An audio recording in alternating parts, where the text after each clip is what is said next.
Now, and it sounds a little counterintuitive that you're seeing so much focus on the electric vehicles when the price of oil is going down and saving a lot of folks money on gas. It also sounds counterintuitive because the SUV is having a revival, or the compact SUV. So it seems to me like governments love electric vehicles, but do consumers? I think it's true. It does seem very counterintuitive at the moment with oil prices a lot lower. Definitely a lot more interest in the premium side of things from both car makers and consumers. But I think the thing is, car makers have to look at this kind of thing in the long run. You know, they have some very stringent fuel economy standards to meet.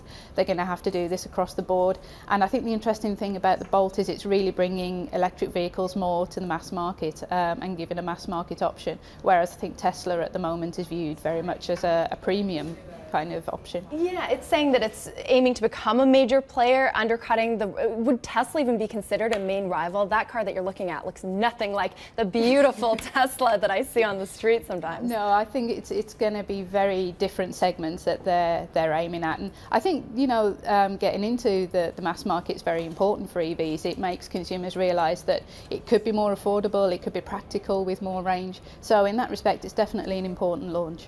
And that's the problem, isn't it? It's range anxiety, this wonderful phrase. As someone that had a Prius for a few years, I was always very reassured when that motor cut in and gave me the extra miles I needed to get home. We're going in the right direction, but is 200 miles plus from the Bolt, will that be adequate to get people over the line on the buy when it comes to the forecourt, because range anxiety will have dissipated? I think it will still be something that consumers are considering, and again, a lot of it comes down to infrastructure. It will depend which market you're in buying this car. It will depend what the infrastructure is like in that country. I think, as you said, we're moving in the right direction. There's a lot of investment in this kind of thing, but you still need something like Tesla's done with the coast-to-coast supercharging in the US.